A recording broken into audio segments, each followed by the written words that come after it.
আমার হাঁসগুলো যখন চুরি হয় আমি কিন্তু চোরকে ছাড়ি নাই, আমি মামলা করছি, জেলেও ভরছি। আমার এই হাঁস যদি কেউ চুরি করার চিন্তাও করে আমি যথাযথ ব্যবস্থা নেব। আপনি শুনতে পাচ্ছেন, আমার যারা ভোটার কর্মী সমর্থক, আমি আমার প্রাণের চেয়েও তাদেরকে বেশি ভালোবাসি।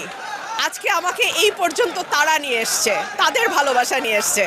তারা যখন আমাকে দেখে, ছোট ছোট বাচ্চারা চিৎকার করতে থাকে আমাদের হাঁস মার্কা, আমাদের হাঁস মার্কা। সো এই মার্কাটা আমার ভোটারদের মার্কা, এটা আমার মার্কা না।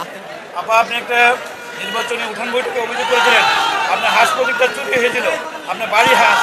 এই নির্বাচনে কি এই ধরনের এই যে আজকে প্রতীক পেলেন সেটার জন্য হওয়ার কোনো আশঙ্কা করছেন কিনা?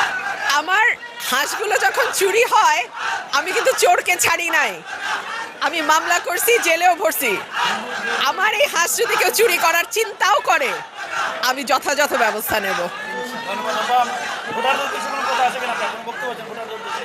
আমি আপনাদের প্রার্থী, আমি কোনো দলের প্রার্থী না, আমি ব্রাহ্মণবাড়িয়া 2-এর সাধারণ মানুষের প্রার্থী। আপনারা যদি আমাকে নির্বাচিত করেন, আপনারা যা বলবেন, যেভাবে চাইবেন, আমি ব্রাহ্মণবাড়িয়া 2-এর উন্নয়ন সেইভাবেই করব।